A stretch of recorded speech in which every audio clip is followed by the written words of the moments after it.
ფაშიზმზე გამარჯვების დღესთან დაკავშირებით აფხაზეთის მთავრობის თავმჯდომარე აფხაზეთიდან დევნილ მეორე მსოფლიო ომის ვეტერანს ესტუმრა. ლევან გალობლიშვილმა 99 წლის ვეტერანს 9 მაისი მიულოცა.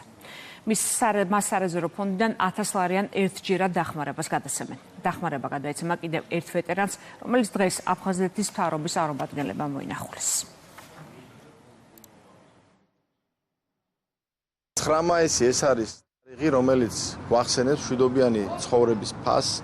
დღეს ჩვენ ვიმყოფებით 99 წლის დროებით დევნილ ვეტერანთან. ძალიან დიდია მისი ღვაწლი ქვეყნის და სამშობლოს წინაშე. ჩვენი ვალია, როგორც აფხაზეთის მთავრობის, ასევე ჩვენი მოქალაქეების, რომ მაქსიმალურად დავაფასოთ ისინი. ყველაზე მეტია დაფასება 9 მაისი ჩემთვის.